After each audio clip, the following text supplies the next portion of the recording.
शांति। और आज हम सुनेंगे प्राण प्यारे मीठे मीठे अव्यक्त बाप दादा की अव्यक्त ज्ञान मुरली। रिवाइज कोर्स की तारीख है 30/1/88। आज की ज्ञान मुरली का शीर्षक है हिम्मत का दूसरा कदम, सहनशीलता। हिम्मत का दूसरा कदम है सहनशीलता। मीठे मीठे बाप दादा बोले, आज ऑलमाइटी अथॉरिटी बाप अपनी पहली श्रेष्ठ रचना को देख रहे हैं। अब बाप की पहली श्रेष्ठ रचना कौन है? ब्राह्मण। तो कौन से ब्राह्मण? हम संगम युगी ब्राह्मण।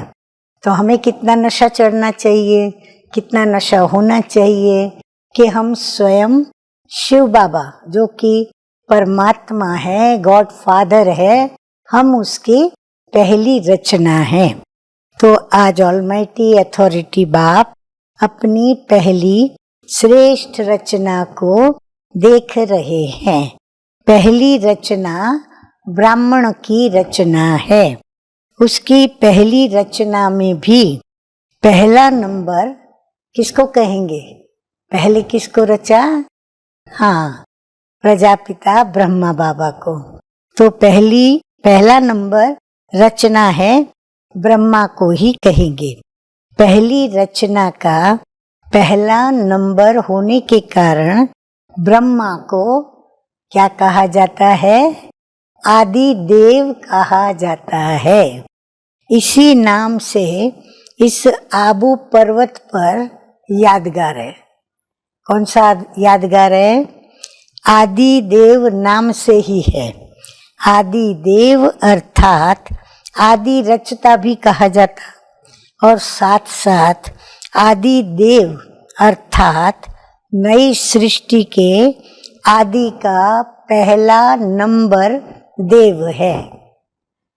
जो सृष्टि प्रभु रचेंगे नई, उसमें भी जो पहला देवता है वो कौन है?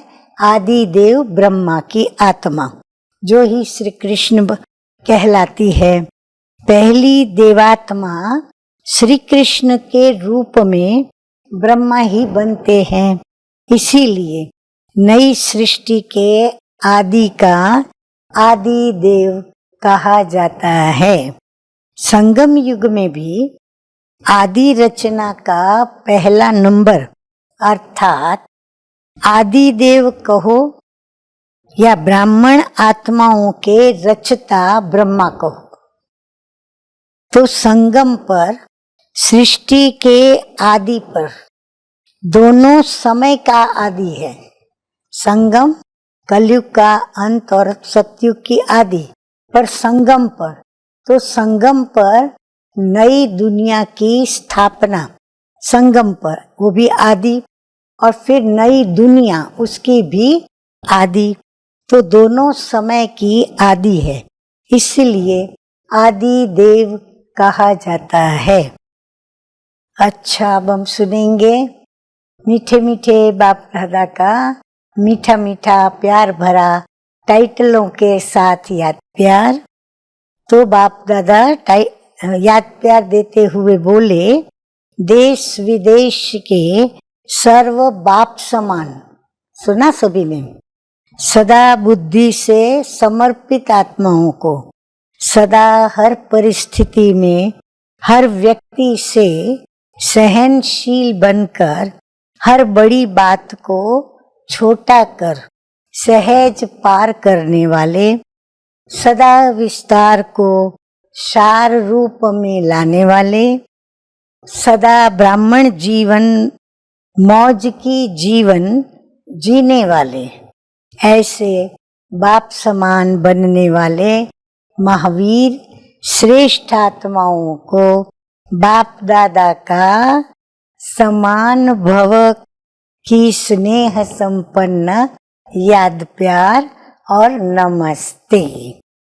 हम रूहानी बच्चों की रूहानी बाप दादा को याद प्यार गुड मॉर्निंग और नमस्ते नमस्ते। वरदान सतगुरु बाबा का, कंफ्यूज होने के बजाय, हाँ, कई बातें हमारे सामने जीवन में आती हैं जो हमें क्या करती हैं, कंफ्यूज करती हैं। तो कंफ्यूज होने के बजाय लूज कनेक्शन को ठीक करने वाले समस्या मुक्त भव। जब हम कंफ्यूज होते हैं तो वो हमारे लिए बात समस्या बन जाती है।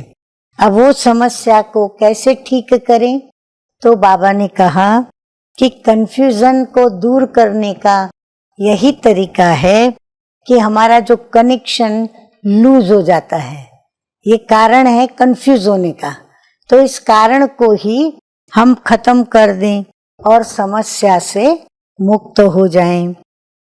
बाबा कहते हैं कि सभी समस्याओं का मूल कारण कनेक्शन लूज होना है।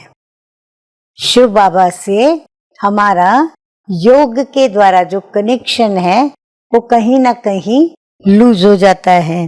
सिर्फ कनेक्शन को ठीक कर दो तो सर्व शक्तियां आपके आगे घूमेंगी।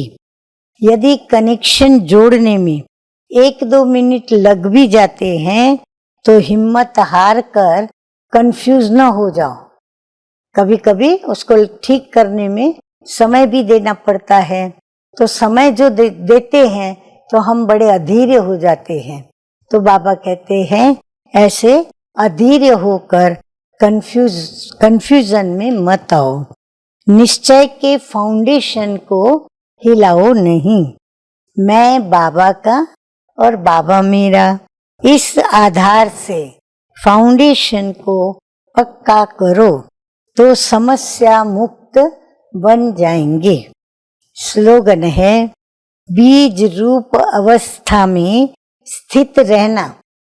बीज रूप अवस्था में स्थित रहना, यही पुराने संस्कारों को परिवर्तन करने की विधि है। अगर परिवर्तन चाहते हैं तो हम प्योरली अपने बीज रूप की स्थिति, आत्मिक स्वरूप में स्थित रहकर बाबा को याद करें। अच्छा, ओम शांति।